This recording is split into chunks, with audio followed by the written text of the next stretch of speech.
Oi, gente, mais um episódio do Pipotec, o nosso podcast das conversas maravilhosas, as boas conversas que mudam o mundo. Hoje eu tô aqui com uma menina linda, maravilhosa, menina porque é jovem, né? Jovem e já com tanta história para nos contar. A Mel. Mel, você já vem trabalhando com diversidade já há um tempinho, fez uma transição de carreira, ela vai contar pra gente. E a Mel, ela é especialista em diversidade, equidade e inclusão no Willbank. A gente vai conhecer um pouquinho do Willbank, vamos conhecer muito da Mel. E principalmente a Mel vai trazer para a gente quais ações, perspectivas e tudo que ela acredita e tem feito dentro desses três pilares que são tão desafiadores para as nossas empresas e para a gente como liderança e profissionais que trabalhamos todos os dias com pessoas e queremos que elas evoluam e queremos construir uma sociedade melhor. Mel, vem para cá. Obrigada por ter aceito esse convite. Já sei que esse papo vai ser mais do que maravilhoso. Boa, obrigada, Ká. Que prazer estar aqui. Fiquei muito, muito feliz com esse convite. Eu tinha esse desejo, assim, de ter mais contato com esse mundo de podcast por trás das câmeras, tipo gravação e tudo mais. E acho que foi um desejo que estava todo no meu coração, que eu acabei jogando para o universo, assim, e as coisas acabaram me colocando no seu caminho, assim. Então, fico muito feliz de poder, Oh, enfim, inspirar quem está escutando, contar minha história. Acho que pode ser uma troca muito legal, então vamos lá. vamos que vamos. Estou Boa. aqui ansiosa. Maravilha. Então, acho que eu vou me apresentar para quem está ouvindo, contar um pouco da minha história de forma breve, e aí eu vou trazendo assuntos mais interessantes, conectando um pouco de tudo que a gente vai conversar aqui. Então, eu sou a Melissa, mas enfim, podem me chamar de Mel, todo mundo me chama de Mel desde que eu nasci. Acho que uma forma de chamar mais informal, e acho que isso já traz muito da minha personalidade, a forma como eu me comunico, como eu me relaciono com as pessoas. Eu tenho 32 anos, e aí começando a contar um pouco da minha história, né? Eu sou carioca, então nasci no Rio, morei no Rio até 25 anos, e aí com 26 anos eu mudei para São Paulo, então faz 7 anos que eu estou morando aqui. Esse ano tenho a pretensão de voltar para o Rio, enfim, a gente pode falar sobre isso ao longo do episódio, mas acho que são momentos de vida, estilos de cidade muito diferentes, eu tenho sentido um pouco de falta desse contato mais próximo com a minha família é toda do Rio, então estou num outro momento de carreira também, acho que é um momento legal para essa transição. Mas voltando para contar minha história, bom, eu nasci no Rio em 1991, de uma família de mulheres muito guerreiras, muito trabalhadoras, então nasci morando com a minha mãe e com a minha avó, minha mãe já trabalhava como funcionária pública lá no Rio, minha mãe trabalha num hospital, então ela desenvolveu a carreira dentro do hospital, ela trabalha no Hemorrio, que é um hospital referência em cuidado com relação a sangue, é o centro de referência de sangue do Rio.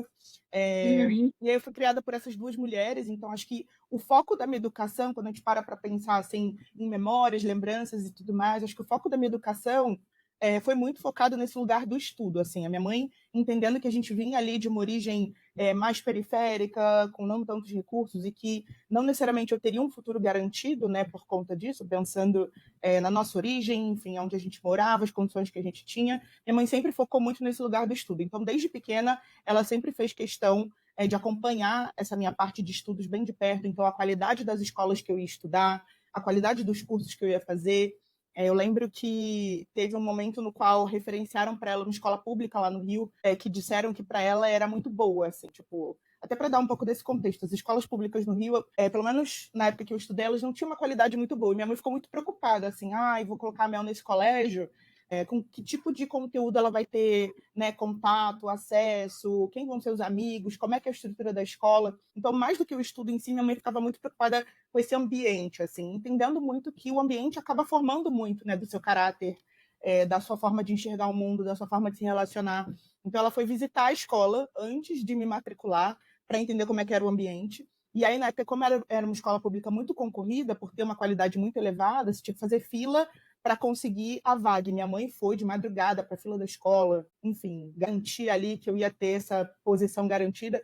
E acho que, enfim, teria vários outros cases para contar sobre como essa atuação da minha mãe muito voltada para minha formação fez com que eu chegasse aqui hoje. Assim. Então, sou muito, muito grata a ela por ela ter tido essa cabeça muito visionária lá no começo e ter entendido que, se não fosse pela formação, pelo estudo, a gente não sabe exatamente onde eu estaria hoje, enfim, acho que ressaltar esse ponto aqui da importância da educação, sabe? Eu vejo a educação como uma ferramenta muito transformadora, especialmente para pessoas de grupos subrepresentados que vêm de uma origem com menos recursos, especialmente pessoas negras e tudo mais.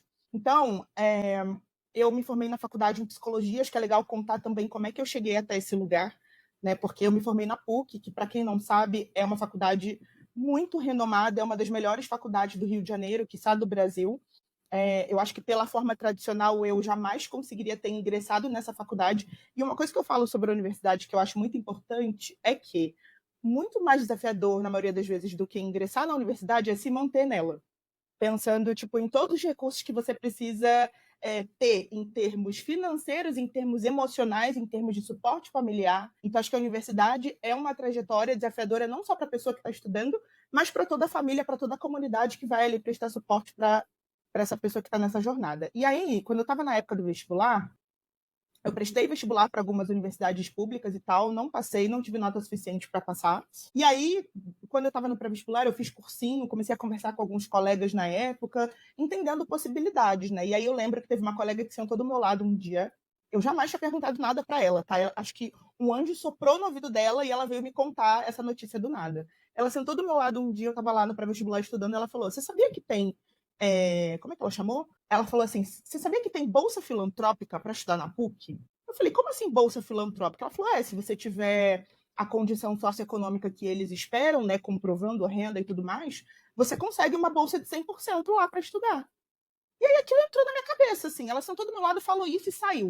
Parece mesmo que foi, tipo, Deus que mandou ela falar isso para mim, sabe? E eu fiquei com isso na cabeça. Fiquei. Aí, no dia seguinte, comecei a pesquisar. Vi que o vestibular estava próximo e falei, cara, eu vou prestar esse vestibular, vai que, entendeu? Não Sim, conhecia claro. ninguém na PUC, não conhecia ninguém que tinha estudado na PUC até então. Era uma realidade muito diferente da minha, até porque eu morava em Jacarepaguá, que, para quem não conhece a geografia do Rio, é um bairro bem grande que fica na zona oeste do Rio, e a PUC fica na zona sul, que é uma região completamente distante e inacessível para quem mora na zona oeste.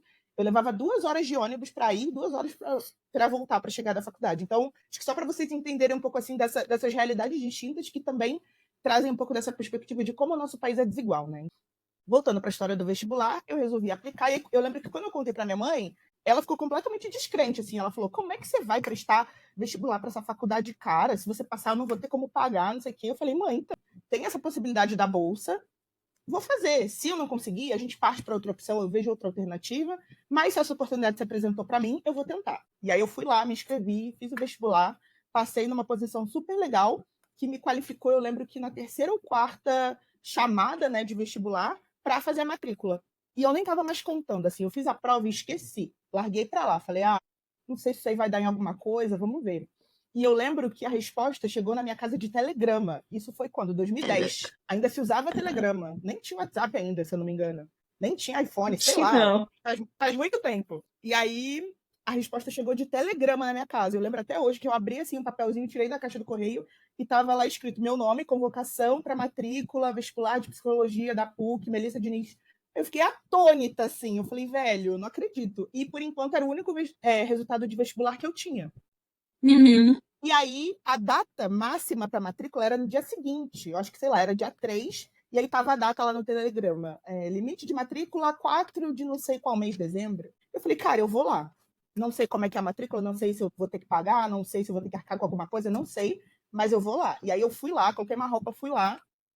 Cheguei lá com um papelzinho do telegrama falando: "Gente, olha só, recebi isso Sim. aqui em casa, passei no E vestibular, quero fazer aí? minha matrícula, como é que eu faço?" Aí a galera chegou para mim e falou: "Então, beleza, você passou, sua vaga está aqui garantida, mas para fazer a matrícula você tem que pagar um valor de 1.000 e tantos reais, que já corresponde à primeira mensalidade." Eu não tinha esse valor, obviamente.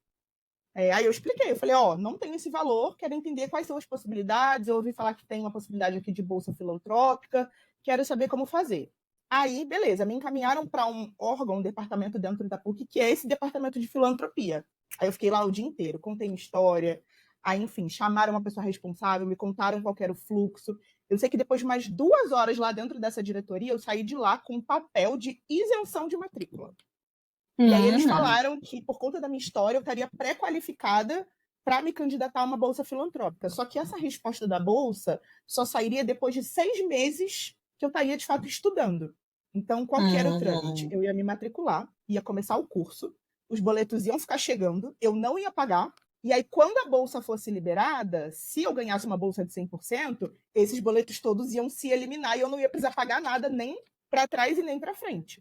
Então, foi nessa jornada de fé que eu entrei. Porque psicologia era o curso dos meus sonhos, assim, na época de pesquisa para vestibular. Era a minha próxima pergunta, por que É, psicologia? então, acho que naquele momento ali da decisão, né, de o que eu vou estudar, qual que vai ser a escolha, e acho que falar dessa escolha é uma coisa que leva a gente para um lugar filosófico, né, cara, de você com 16, 17 anos ter que escolher o que você vai fazer para a sua vida, porque na época que você faz o vestibular, você acha que aquilo vai ser a sua vida, não que vai ser. Depois que a gente cresce, a gente entende que não necessariamente. Mas quando você está ali no auge da adolescência fazendo essa escolha, você projeta que aquilo vai determinar o seu futuro, a sua velhice, o caminho que você vai percorrer e tudo mais. Então, eu sempre tive muito esse lugar de me comunicar, de gostar de entender a história das pessoas, de criar pontes e descobrir conexões, assim. Então, até na época do colégio, eu era meio conhecida como essa pessoa da escutativa, que gostava de ouvir histórias e gostava de aconselhar. E eu sempre tive muito esse olhar para as atitudes das pessoas, pensando muito mais em não estigmatizar o erro ou a atitude controversa das pessoas, mas muito mais tentar entender a razão por trás. Então, sei lá, por exemplo, quando a gente estava assistindo TV e tinha aqueles casos de polícia mega controversos ou crimes que escandalizavam as pessoas, é claro que eu sempre me senti escandalizada também, mas eu sempre tentava buscar, tipo, cara, por que essa pessoa cometeu essa atitude ou cometeu esse crime? Então, o que na história da vida dela levou ela até ali? Né? Entendendo que, cara, todo mundo nasce do mesmo lugar. O que leva as pessoas a cometerem atitudes distintas? O que leva a gente a se escandalizar com a atitude X ou Y? Então, esse motivo por trás dos comportamentos das pessoas foi uma coisa que sempre me chamou a atenção. E eu entendi que a psicologia poderia me trazer embasamento teórico e até um caminho de carreira com relação a isso. Então, foi isso. Daí eu me matriculei na PUC naquele dia e comecei as aulas, sei lá, 2 meses depois.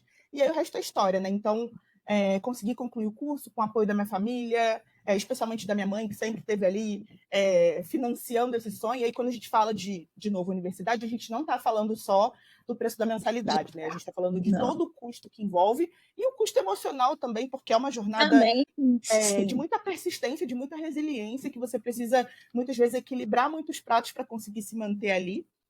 Eu, naquele caso, eu estava matriculada, e aí começa um pouco a gente a falar, né, dessa motivação da estratégia de diversidade por trás.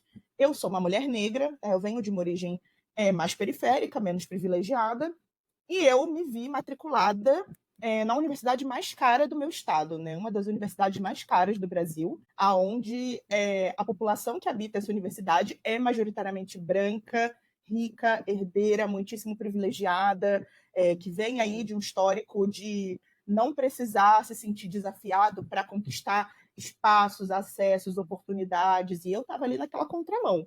Então, entrei naquele lugar muito com essa fé de que o conhecimento que eu tinha até ali e o fato de eu ser um ser humano como eles ia me qualificar para estar ali para completar aquela jornada. E durante a universidade, eu convivi com muitos desafios com relação a essa questão da diferença social e racial. Assim. Então, eu não me orgulho de dizer que eu sofri racismo de alguns professores, escutei falas difíceis, pesadas, que na época eu acho que eu nem entendia muito, assim, eu estava ali no auge dos meus 20 anos, deslumbrada com a possibilidade de poder cursar um curso de graduação, mas ao mesmo tempo escutando e presenciando situações não só comigo, mas com outras pessoas negras que tinham também ao meu lado naquele momento e que, de uma forma muito silenciosa e invisível, traçavam uma diferença, né, entre quem deveria, de fato, entre muitas aspas, estar ali e quem não era qualificado na visão de algumas pessoas para estar naquele ambiente. Mas o que eu fazia com relação a isso era basicamente colocar tudo aquilo que eu escutava e que eu via no meu bolso e continuar a minha jornada. E claro,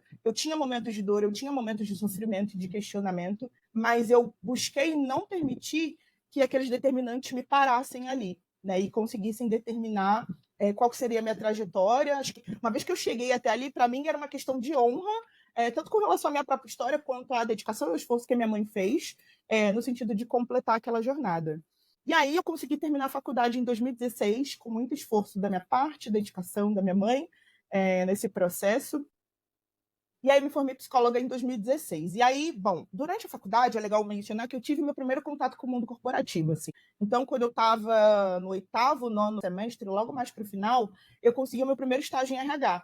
E aí, quando você começa a pensar, você faz psicologia, quando você começa a pensar no que você vai fazer, as possibilidades são imensas, assim. Você consegue ir desde a Tá. clínica até o hospital, até o RH, até uma parte mais social, filantrópica, tudo mais, tem áreas diversas. E quando eu comecei a estudar, o RH era uma realidade muito distante, assim, porque a PUC é uma universidade freudiana, assim, que tem a psicanálise como base teórica Sim.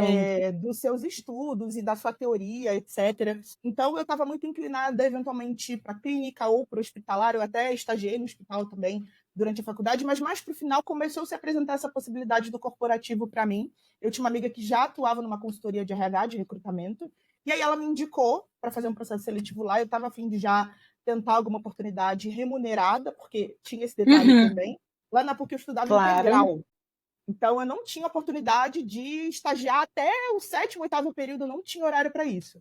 Então a primeira oportunidade que Sim, me sim. apareceu de um lugar remunerado assim, eu falei, cara, vou. Claro. E Com aí certeza. comecei a Eu teria feito a mesma coisa. exatamente. Eu estava ali nesse lugar de, o que me aparecer, eu vou experimentar. Se quiser me pagar um dinheiro, vai ser melhor ainda.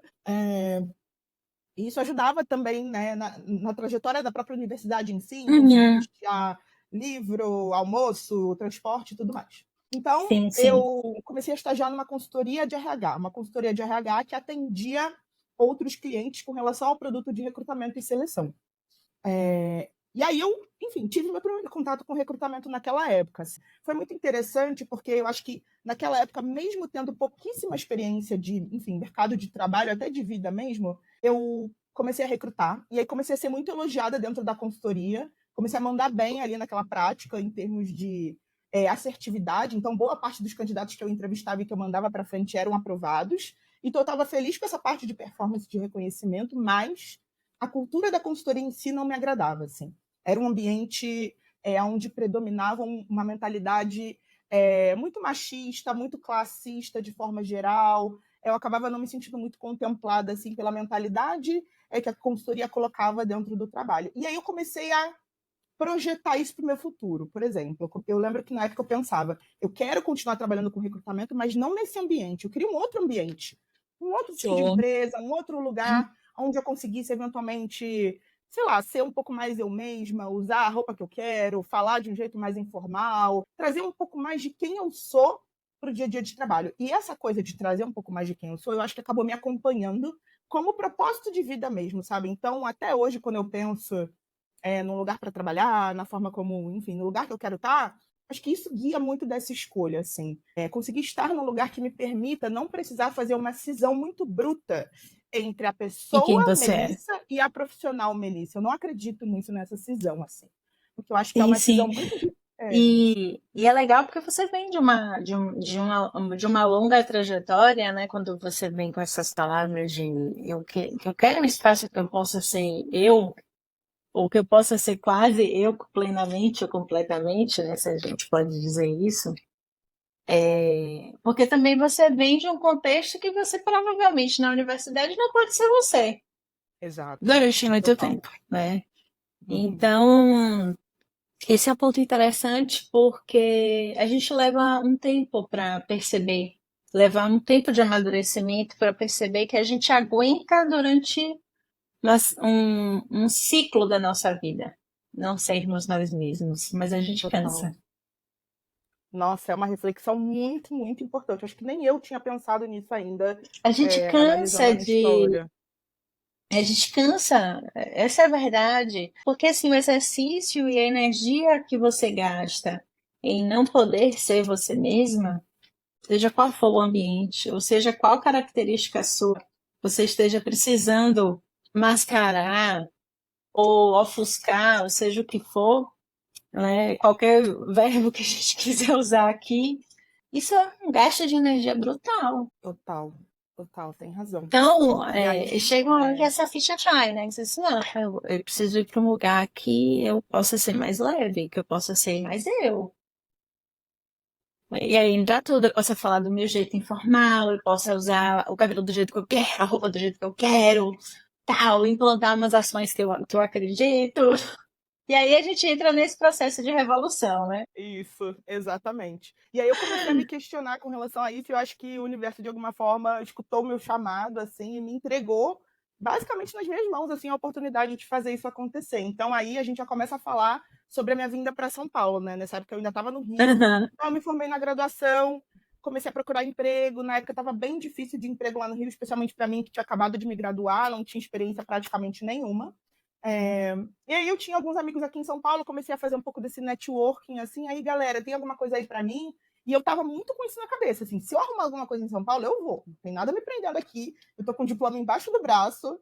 Enfim, se eu encontrar alguma coisa, eu vou, arrumo um quarto para dormir, minha mãe vai entender. E assim acabou acontecendo. Naquela época, em 2016, estava começando aqui em São Paulo o movimento das startups, assim, estava bem no comecinho. Uhum. Essas startups maiores que a gente tem hoje, empresas de tecnologia, né? Então, o Nubank, a Log, o Quinto Andar, por exemplo, estavam bem no começo, assim, bem embrionários. Sim, Ninguém sim. falava muito sobre. E aí eu tinha um amigo que ele tinha vindo do Ceará, estava morando em São Paulo há pouco mais de 6 meses, um ano, alguma coisa assim. E ele estava trabalhando há pouco tempo na Log. Para quem não sabe, a Log é a empresa de tecnologia de entrega, né, de motoboy e tudo mais. Aham.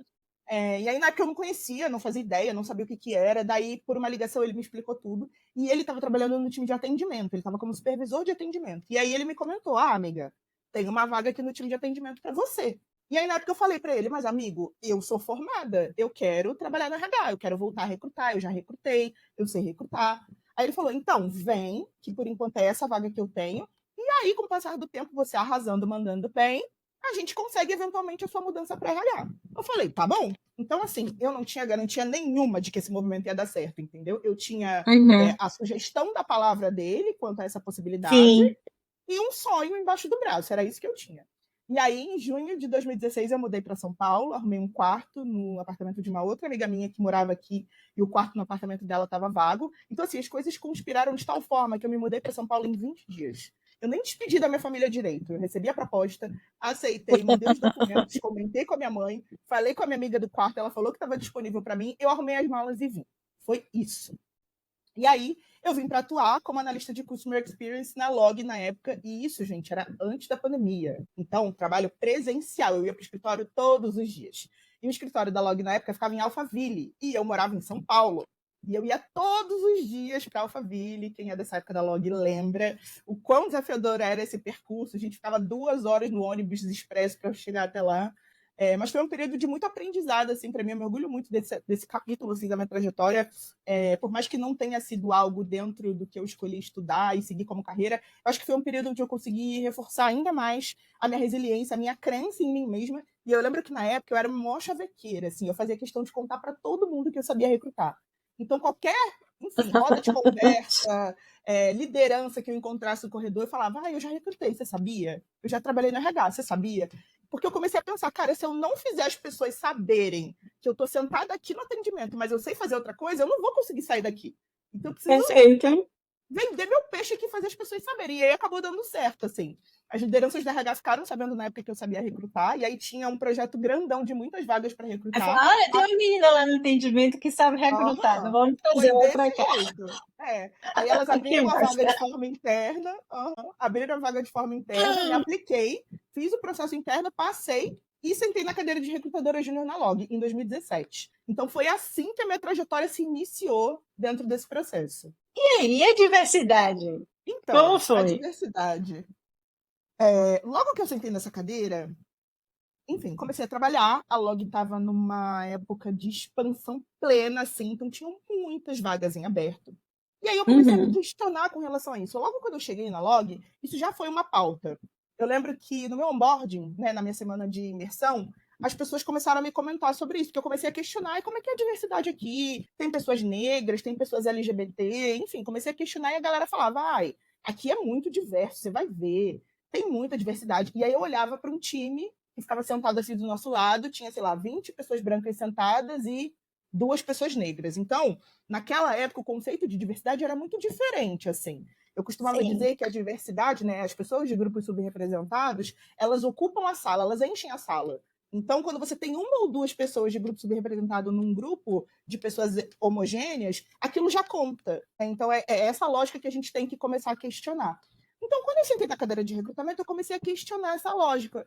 tipo, cara, beleza, 20 vagas de produto. Quantas dessas vagas a gente vai conseguir fechar com uma mulher? Porque eu tô olhando para esse time e não tem mulher. É um time de produto majoritariamente composto por homens. Então, como é que eu daqui, do lugar onde eu tô, consigo começar a inverter essa lógica? E aí eu comecei a aplicar tanto essa mentalidade quanto essa prática de forma independente, assim, sem ninguém me pedir, sem ninguém mandar, porque eu acreditava naquilo. Simplesmente porque eu olhava para os times e eu me indignava com essa diferença. Então foi algo que eu puxei até pensando no meu próprio recorte de vida, né? Eu sou uma mulher preta, Sim, LGBT, sim. eu venho de uma origem mais periférica, então para mim era importante conseguir ter pessoas semelhantes a mim, né? Nesse Sim. sentido de não sentar na mesa sozinha. Dentro daquele seu recorte, eu quero trabalhar num lugar que eu possa ser eu mesma. Então, eu preciso ter mais pessoas, né, Exato, próximas exatamente. e que eu possa dialogar. Não, perfeito. Exato. Exatamente. Então foi muito essa mentalidade autônoma, assim. Daí eu lembro que na época eu comentei com a minha coordenadora que eu queria fazer isso, ela falou, vai que vai, nem me pede, faz o que você quiser. E eu lembro que eu e a outra pessoa que ajudava em recrutamento na época, a gente contratou as primeiras mulheres do time de produto da Log. Eu lembro até hoje. E Ah, foi uma coisa tipo que a gente quis fazer. A gente foi lá, procurou, fez o filtro no LinkedIn, mandou mensagem, pediu a prioridade. Então, sempre tem esse lugar de você conseguir essa barganha, né? Pelo menos lá na época tinha. Eu lembro que eu tive que conversar com a liderança da época que estava entrevistando para essa vaga, tipo, ó, tem uma candidata mulher aqui que ela atende a todos os requisitos que você está buscando. Tem como dar prioridade para ela na entrevista? Porque eu já comecei a maquinar. Cara, se ele entrevistar 50 homens primeiro e as vagas terminarem, ele não vai querer abrir mais uma vaga para colocar essa mulher. Então tem que fazer com que ela seja entrevistada primeiro. Então acho que isso traz para a gente uma mentalidade da estratégia, né? Como é que você consegue fazer, criar oportunidade para que as pessoas de grupos subrepresentados elas tenham prioridade ali, eventualmente, numa escolha. Porque na sociedade elas não vão ter essa prioridade, né? Quando a gente olha para o aspecto social, é exatamente por isso que a gente precisa aplicar essa estratégia dentro das corporações, porque o mundo real ele não prioriza isso. Então a gente aqui dentro tem essa oportunidade. E aí, enfim, comecei a desenvolver um pouco desse trabalho. Mais para frente na Log, por conta, né, dessa mentalidade que eu acabei contaminando o time, os outros recrutadores que vieram com essa visão, eu fui convidada para participar da squad que montou o primeiro comitê de diversidade da Log, que é o Você Importa. olha. Eu nem sei mais se hoje em dia o comitê existe, mas na época foi o primeiro movimento organizado de diversidade que a gente fez. Então foi um lugar onde a gente desenhou ambição, projeção, propósito, o que a gente queria com aquele movimento. A gente queria, né, institucionalizar aquele movimento, garantir que o movimento de diversidade dentro da Log ia ter espaço, ia ter pauta, ia criar estratégia, ia de fato conseguir implementar uma diferença e gerar um impacto naquele espaço. Na época também, participando desse comitê, eu ajudei o grupo a montar os grupos de afinidade, né? Então a gente começou a meio que elencar, assim, pensando nas pessoas que a gente vê que ficam mais à margem da sociedade, como é que a gente divide essa galera em grupos, né? Quantos por cento de cada grupo subrepresentado a gente tem em cada time, em cada diretoria? Então a gente começou a fazer esse trabalho lá em 2018, 2019, e aí a gente, né, conseguiu de fato lançar o Você Importa. Então foi um projeto que abarcou diversas áreas, diversos times, a gente criou identidade visual, camiseta, a gente fez um super lançamento do comitê, enfim, no auditório na época, para todo mundo ver. Então, foi muito especial, assim, eu fiquei muito feliz de fazer parte disso. Em primeiro lugar, porque esse movimento ele não tinha a ver com a cadeira onde eu estava sentada. Eu era uma recrutadora na época. Sim, sim, Então, se eu sim, não sim. precisasse, eu não teria que me envolver com isso. De fato, era um chamamento assim do meu coração, e pensando em todo esse propósito que eu acabei de contar para vocês, e era importante para mim conseguir compor essa squad que estava colocando esse projeto na rua, assim. Acho que foi a primeiro atingimento de meta, assim, primeiro projeto que eu consegui colocar a mão de fato foi esse. Eu me orgulho muito, muito, muito de ter participado disso. Não, olha, e você contando, dá para sentir emoção na sua voz. Mas deixa eu te perguntar uma coisa. Quando você vê hoje, né? A gente sabe que a gente tem muito a caminhar em relação à equidade, à diversidade. A gente já caminhou, claro. A gente não pode jogar fora e não reconhecer o Total. que já se alcançou até agora, né? Estamos melhores do que estávamos alguns anos atrás. Mas ainda estamos longe. Essa é a verdade, né? Total. Estamos longe. O que você acha que é o maior desafio hoje para as empresas, né? A gente olha o LinkedIn das empresas, olha, né? Tem muito discurso bonito, a gente sabe que tem empresas que estão fazendo trabalhos incríveis em relação à diversidade, igualdade e tal, Mas a gente também sabe que tem empresas que têm sim uma proposta interessante, mas que na prática ainda não conseguiram encaixar suas ações, das mais diversas razões. Quais são os desafios? Você que está nesse lado aí, e eu sei que você traz todo dia, né, esse desafio de como é que eu trago mais inclusão, mais diversidade para o Will Bank, e você dorme com esse problema todos os dias. Sim, Mas quando sem você olha dúvida. hoje para o mercado, o que você acha que é o grande desafio para a gente? Eu queria só fazer um Liderança, que tá nas adendo. empresas. Diga. Boa, eu queria só fazer um adendo para corroborar esse ponto que você comentou agora, que você falou que a gente está muito longe ainda do objetivo que a gente quer chegar enquanto sociedade, corporativo, no que tange a diversidade. Tem um dado do Instituto Identidade do Brasil, que é o IDBR, um super parceiro nosso aqui no Will, com quem a gente trabalha bem próximo, que eles dizem que 167 anos é o tempo que vai demorar para que a gente tenha a igualdade racial dentro das corporações. Então, acho que esse dado Pois é. ilustra a urgência da gente começar agora, ontem, e levar esse trabalho a sério, né? Então, E respondendo a esse sua dado é pergunta, muito próximo do dado em relação à igualdade de gênero. Homens quanto e que é o mulheres, tempo? Igualdade de gênero. 130 anos. Aí, ó, Olha, impressionante, sério. É né? de se Começamos espantar. um pouquinho antes. Se a gente olhar a questão da igualdade de gênero, começou um pouco antes, Sim, talvez. Mas é bastante tempo ainda, né? Quando a gente olha na muito. aceleração de sociedade que nós estamos, né? Uhum, Tudo é muito total. rápido. 120, 100 anos é muito tempo quando a gente Muito. olha É outra para geração evoluir. já.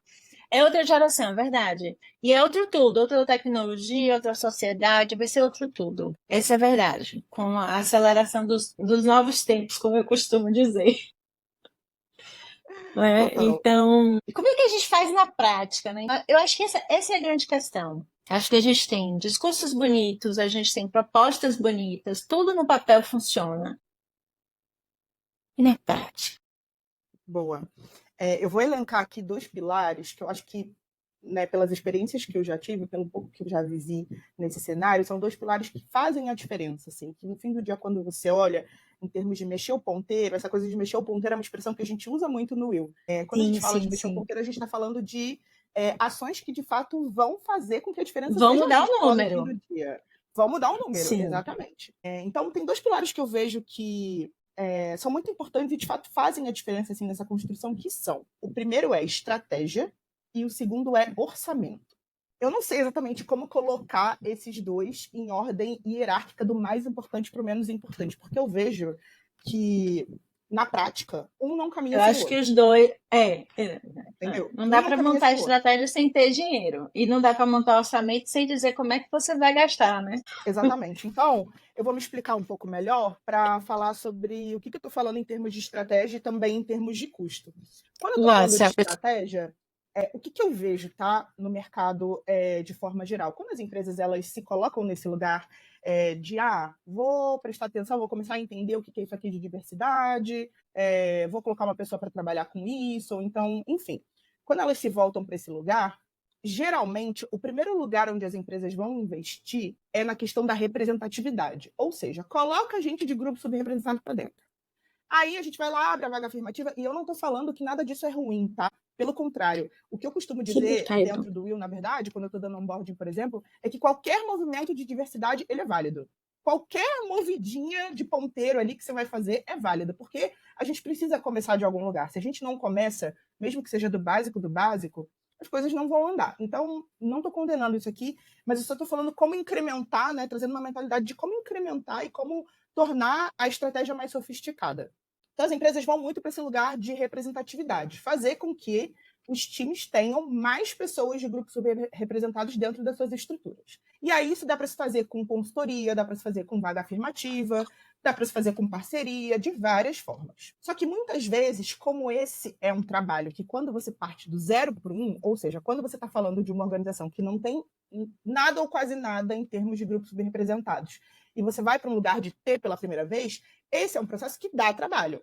Porque você está criando uma mentalidade, né? Você não está saindo de um lugar onde isso eventualmente já existe, você está criando essa mentalidade. Então tem todo um trabalho de convencimento da liderança, dos gestores, de conseguir passar essa importância em número, em impacto, de mostrar que, vamos investir nisso aqui porque isso vai trazer um resultado corporativo para a gente. Então, o que acontece? Como esse primeiro passo dá muito trabalho, geralmente quando chega no final dele, ou seja, quando as empresas conseguem colocar uma quantidade X de pessoas para dentro, esse trabalho para, esse trabalho estagna, esse trabalho perde força, perde velocidade. E aí, muitas vezes, não fica muito claro para as pessoas qual que é o próximo passo. Entende? Tipo, e trouxe as pessoas para dentro, o que eu faço agora? E Já estou agora? aqui, já tá bom. Então, o que eu tenho para dizer com relação à estratégia é muito desse aprendizado, né, que eu trouxe um pouco disso comigo também e que já estava muito estruturado no Will quando eu entrei e que eu tenho o prazer de continuar tocando essa estratégia junto com o meu time. No Will, a nossa estratégia de diversidade, ela é fincada em 3 pilares. Então, a gente tem a questão da representatividade, que é essa coisa de trazer as pessoas de grupos subrepresentados para dentro, que é muito importante, até porque hoje no Will, e até contando um pouco, né, do trabalho que eu venho fazendo lá, a nossa filosofia, uma das nossas filosofias enquanto estratégia é que o Will represente o Brasil em todos os níveis da organização. Então, quando a gente fala de benchmark, a gente não está se comparando com outra empresa, o que, na minha visão, é uma estratégia que talvez não seja a melhor de todas, tá? Que é uma estratégia que a maioria das empresas vão para esse lugar. Beleza. Quanto por cento que eu quero ter de diversidade? Vamos começar com a empresa X, com a empresa Y. E aí eu acho que acaba se perdendo uma oportunidade de olhar para o Brasil. Cara, o Brasil é um país continental. O Brasil é um país extremamente diverso. A gente tem todo tipo de raça, credo, gênero. Então, acho que a riqueza social do Brasil traz para a gente já esse benchmark que a gente tanto busca, né? E no Will já existia muito dessa mentalidade quando eu cheguei aqui. Então, uma vez que a gente traz essas pessoas, como é que a gente garante, por exemplo, que elas vão continuar tendo uma trilha de desenvolvimento dentro da estrutura? Porque não adianta, né? Você trazer a pessoa, coloca ela ali, sei lá, no cargo júnior ou pleno, e aí tá ali. O que vai ser da carreira dessa pessoa? Quais são as oportunidades enquanto estrutura que você vai conseguir dar para ela se desenvolver, chegar Como é que num ela vai cargo de ser liderança? recebida pelo Como é que ela restante vai do ser recebida? time? Exato. Essa questão de ser recebida diz sobre o nosso segundo pilar, que é letramento. Então, a gente está falando de trazer as pessoas em representatividade. Em letramento, a gente está falando justamente de trazer esse conhecimento para dentro de casa.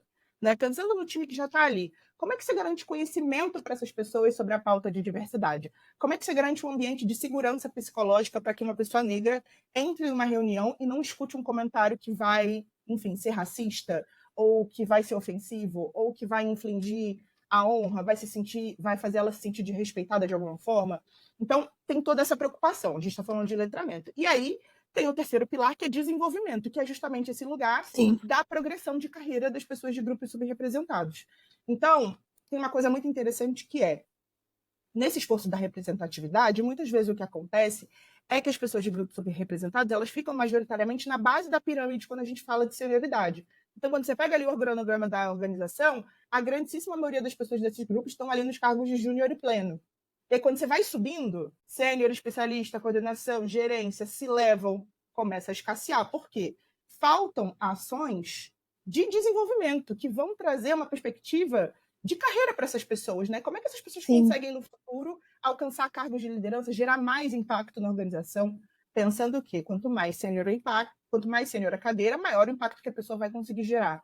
Então, eu acho que precisa desse olhar holístico, assim, que a gente aqui no Will já está fazendo de uma forma muito estruturada. Assim. Eu acho que é um trabalho que tem sido consistente, porque consegue abranger todos os lados, não só trazer, mas letrar o time interno e evoluir a carreira das pessoas. Acho que esse combo traz uma solidez muito grande de estratégia para a gente. Deixa eu puxar um gancho aqui, justamente nesse pilar do letramento, né? Que eu acho que esse é um outro desafio forte.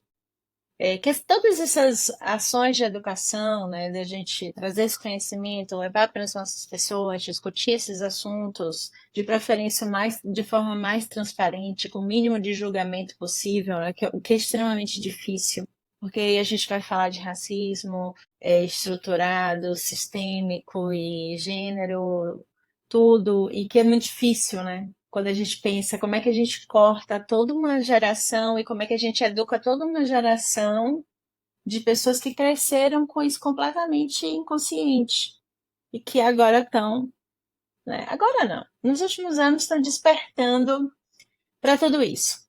Como é que vocês lidam, ou esquece você, como é que você lida com esses pequenos conflitos? Então, é um comentário que não queria ter sido maldoso, mas acabou sendo. É uma brincadeira que não teve intenção de machucar, mas acabou machucando. que acontece? É a palavra que a gente usa do jeito errado na hora errada. Porque a gente sabe que a educação é cíclica, né? A gente aprende, aprende, desaprende, uma hora aprendeu e acabou. Mas até lá a gente vai aprendendo e desaprendendo, né? Então, Sim. às vezes eu percebo muito isso. Às vezes eu acho que, olha, para todo mundo entendeu. Até que, não entendeu. Aí Total. vamos de novo. Né? E faz parte, né? O processo de aprendizado é isso mesmo, ele é cíclico. Como é que vocês lidam com isso? Como é que você sugere? Eu acho que esse é o grande desafio também. Acho que as pessoas travam, né? A gente tem conversado muito aqui sobre essas conversas difíceis que são necessárias, que a gente precisa, né, se desarmar para ter essas conversas difíceis.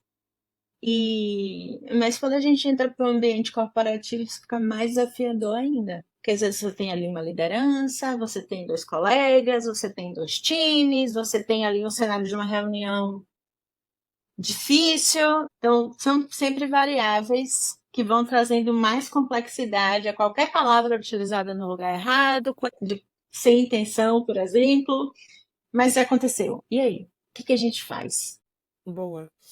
Eu acho que nesse sentido, Kai, aí trazendo um pouco da minha análise assim, com relação a isso que você falou, eu acho que a gente está vivendo uma crise geracional, assim, um conflito de gerações, melhor dizendo, atualmente, porque a gente tem, como você bem disse, essa geração, né, que é composta, enfim, por mim, por você e por outras pessoas mais velhas, que vem de um lugar de normalizar muitas vezes essas falas, esses comportamentos. Sim, E a sim. gente tem do outro lado da moeda a geração Z, que nasceu tipo de 2000 para cá e que não tolera, né? Não tolera, nasceu já com o celular na mão, com a teoria no bolso, enfim.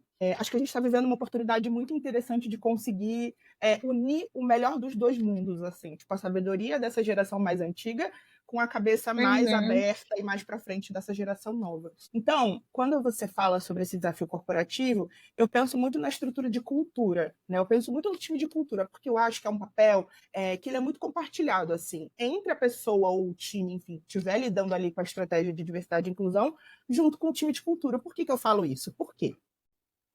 É muito importante, na minha visão, que esses princípios de diversidade e inclusão eles estejam embasados no seu manifesto de cultura, ou na forma como você Sim. explica o que é cultura, ou na sua forma de levar para o seu time o que é cultura, enfim. Cada organização vai fazer de uma forma. Mas o que a gente fala que é cultura, né? A gente fala que cultura é aquele comportamento que você repete de forma inconsciente já, né? Quando a pessoa já está fazendo sem sentir, é porque já virou cultura. Se ela está fazendo de forma ainda mecânica, obrigada, é porque talvez não tenha aculturado tanto assim. Então, acho que uma vez que isso nasce junto com o propósito e com o cerne da organização, é muito importante que isso esteja sacramentado e registrado quanto à definição de cultura da estrutura, entende? Porque daí, quando as situações acontecem, a gente consegue, eventualmente, no momento de feedback, se basear no que a gente está chamando de cultura para apontar aquela situação. Então, assim, acho que a forma prática é o feedback. E aí, como esse feedback vai ser dado por quem ele vai ser dado, acho que difere muito da situação, da circunstância. Mas eu acho que um argumento fatal, digamos assim, para esses momentos é se embasar na própria cultura. Então, pegar os valores, né, pegar os comportamentos que vão estar ali embasados no que a gente está chamando de cultura, ou seja, dentro dessa organização, o que a gente preza como comportamento e o que a gente não tolera. Né? O que não faz sentido para a Sim. gente, o que vai dizer, se você se comportar dessa forma, vai dizer que você não está adaptado, inserido na cultura que a gente busca. E aí conseguir fazer esse contraponto, entende? Porque Mas é um fato que precisa ser tratado, né? Esse é um é, ponto importante. Porque às vezes eu sinto que a gente não trata. Essas coisas elas vão passando batido, assim, né?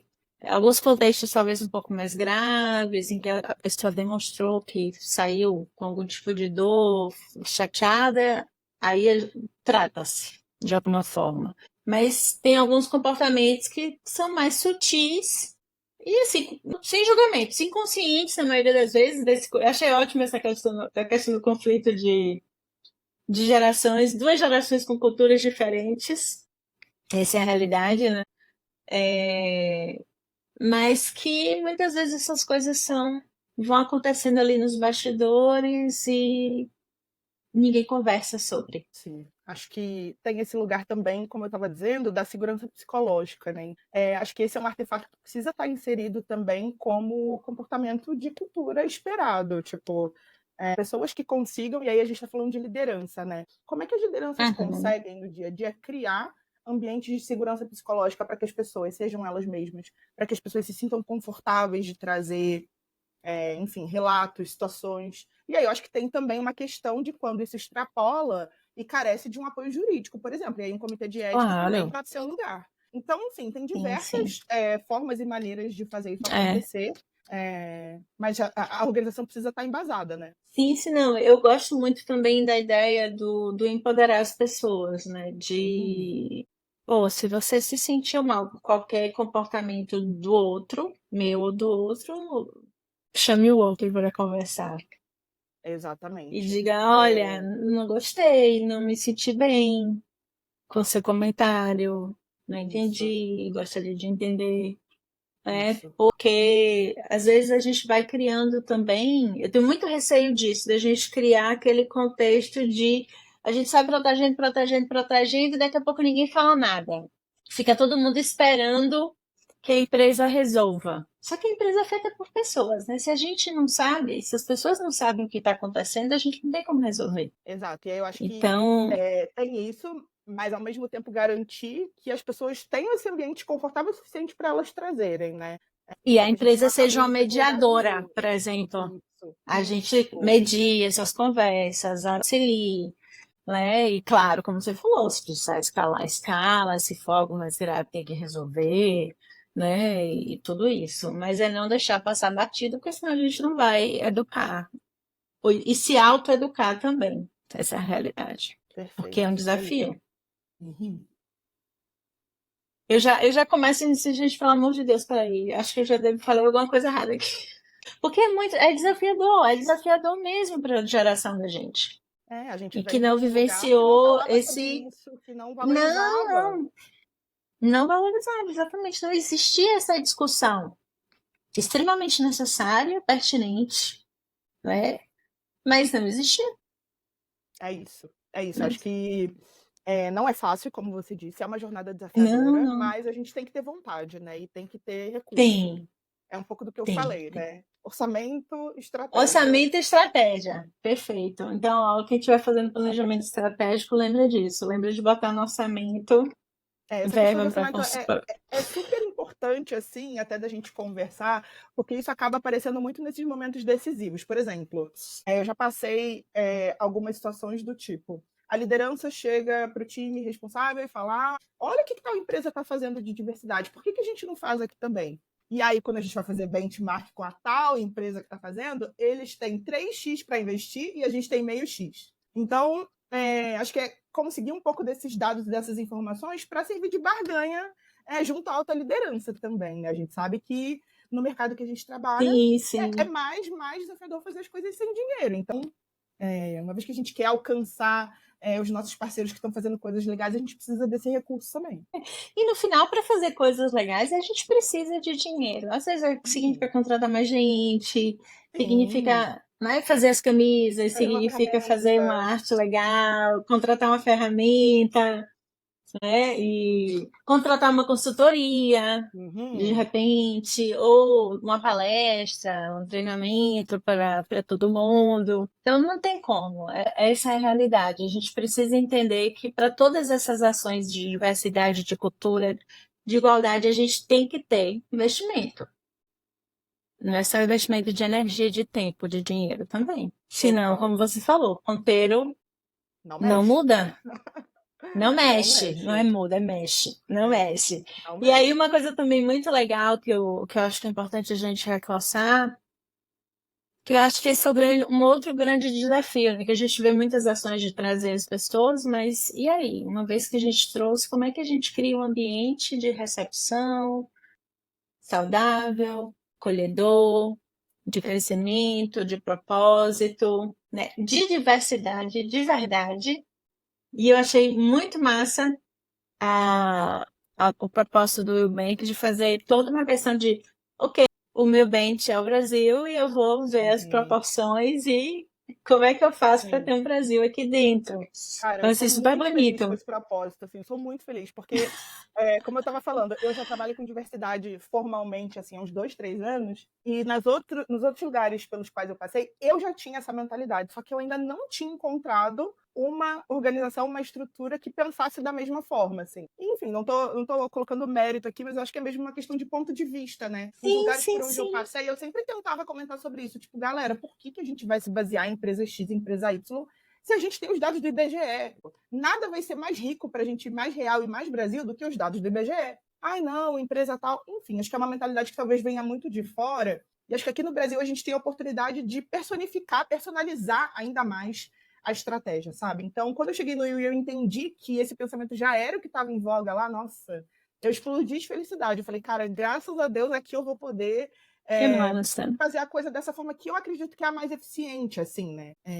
É o que eu chamo de Pensando. alinhamento de propósito. Estamos no lugar É, certo na hora certa. é isso. Foi muito E universo, é assim, que me isso. levou para essa oportunidade no Will. Estou muito feliz de estar lá.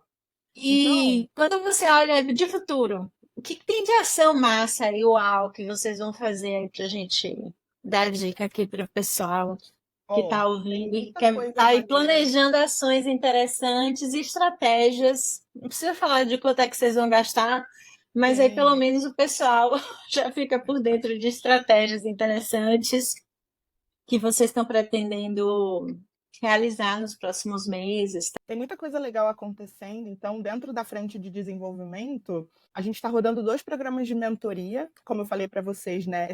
Essa mentalidade de desenvolver a carreira de pessoas de grupos subrepresentados. Então, a gente está rodando uma mentoria, por exemplo, dentro de tecnologia e produto, que a gente sabe que são estruturas que, historicamente, socialmente, têm ali um Sim. quantitativo menor de mulheres, pessoas pretas, pessoas LGBTQIA+, pessoas com deficiência. Então, esse lugar de garantir aí conteúdo, desenvolvimento de habilidades relacionais para essas pessoas, a gente está fazendo em parceria com uma consultoria, e a última etapa a gente está fazendo dentro de casa. Então, acho que esse é um benchmark legal também. Ah, se não tem orçamento para fazer tudo com a consultoria, tenta estruturar uma mentalidade onde a consultoria ajude, pelo menos no começo, ali numa estrutura maior, e aí dentro de casa a gente desenvolve o restante, acho que entrega super valor. Tem outro projeto muito legal. Tem outro projeto muito legal que a gente está rodando também, que é o velocímetro. A gente tem muita essa coisa de Hum, ponteiro, assim, no Will, vocês vão perceber, mexer o ponteiro, velocímetro. O velocímetro ele é um projeto que traz para a gente esse lugar da gente conseguir quantificar ao longo do ano o quanto que cada pilar de diversidade e inclusão está sendo efetivo. Então, como eu falei para vocês, a gente tem 3 pilares. Daí, o que a gente fez? A gente definiu uma métrica de sucesso para cada pilar. Então, por exemplo, dentro de uhum. representatividade, o nosso sucesso é medido pela nossa demografia. Então, a gente tem uma dashboard onde a gente consegue acompanhar em tempo real a quantidade de pessoas de cada grupo subrepresentado que a gente tem, cada estrutura e tudo mais. Então, a gente determinou ali uma quantidade de pessoas que a gente tem que ter X, Y, Z dentro de cada time. E aí a gente vai acompanhando ao longo do ano o quanto que esse velocímetro mexe para cima ou para baixo. Então, cada pilar de diversidade tem a sua métrica específica. Então, acho que isso é uma coisa muito importante também. Sempre nesse lugar de desenho de estratégia, acho que uma das Tem que ter primeiras uma coisas que precisa métrica. ser feito é definir qual que é o sucesso daquilo. Então, quando a gente está falando de desenvolvimento, por exemplo, né, só para trazer esse exemplo, a gente está falando de desenvolver pessoas. O que vai dizer para a gente que essa estratégia deu certo? Ou seja, o que vai dizer para a gente que esse investimento de tempo, de energia, de agenda deu certo? Ah, deu certo se metade dessas pessoas daqui um tempo, uma janela de tempo X que você vai determinar, tiverem alcançado status tal no ciclo de performance, ou tiverem alcançado tal senioridade. Então, acho que é muito esse lugar de você conseguir determinar metas que sejam factíveis, que tenham ali um tempo determinado Uhum. para acontecer, e que você entenda que, uma vez atingindo aquela meta, o seu ponteiro vai andar. Ou seja, vai fazer uma diferença no objetivo que você está buscando. Então, é mais ou menos assim que a gente tem feito. Essa é um pouco da nossa mentalidade, tem dado super certo. E está sendo um prazer co-criar por lá. Olha, Mel, adorei conhecer mais você. Que bom. Apaixonante ouvir você falar sobre sua história e diversidade, tudo isso, inclusão. Adorei a ideia dos ponteiros. E eu acho Sim. que você falou de pilares muito importantes. Não tem como a gente mudar o cenário se a gente não tiver estratégia, orçamento e indicadores de sucesso muito bem definidos. E olhar para eles todos os dias. Todos os dias. Dashboard na tela sempre. Na tela. E eu acho que tem uma coisa que eu gosto de pensar, que quando a gente olha para esses indicadores com orgulho e com indignação, Sim. né? A gente fica indignado quando a gente não está alcançando E isso varia de um dia para o outro, né? Hoje a gente está indignado porque o ponteiro não mexeu para Aham. melhor. Amanhã a gente está comemorando porque ele mexeu um pouquinho.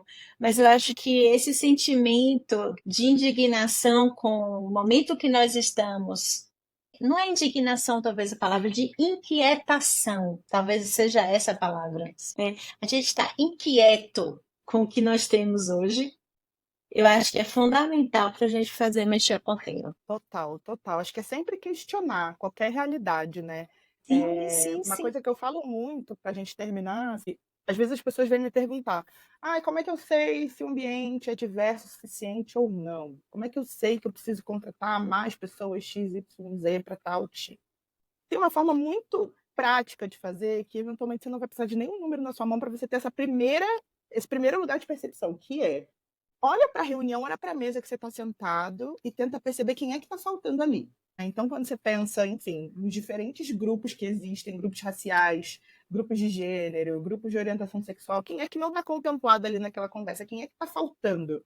Né? E aí, a partir disso, você começa a sentir a pulga atrás da orelha, assim, tipo, por que esse grupo é tão homogêneo? Por que todas essas pessoas estudaram no mesmo lugar? Por que elas falam da mesma forma? Por que elas pensam tão igual? Né? E aí essa pulguinha da indignação começa a perturbar, assim. Então, tá sempre vigilante, sempre É. constante, sempre questionando a realidade, porque se a gente aceitar a realidade dada como ela é, muito provavelmente ela não vai ser diversa o suficiente, né? Falando da estrutura corporativa.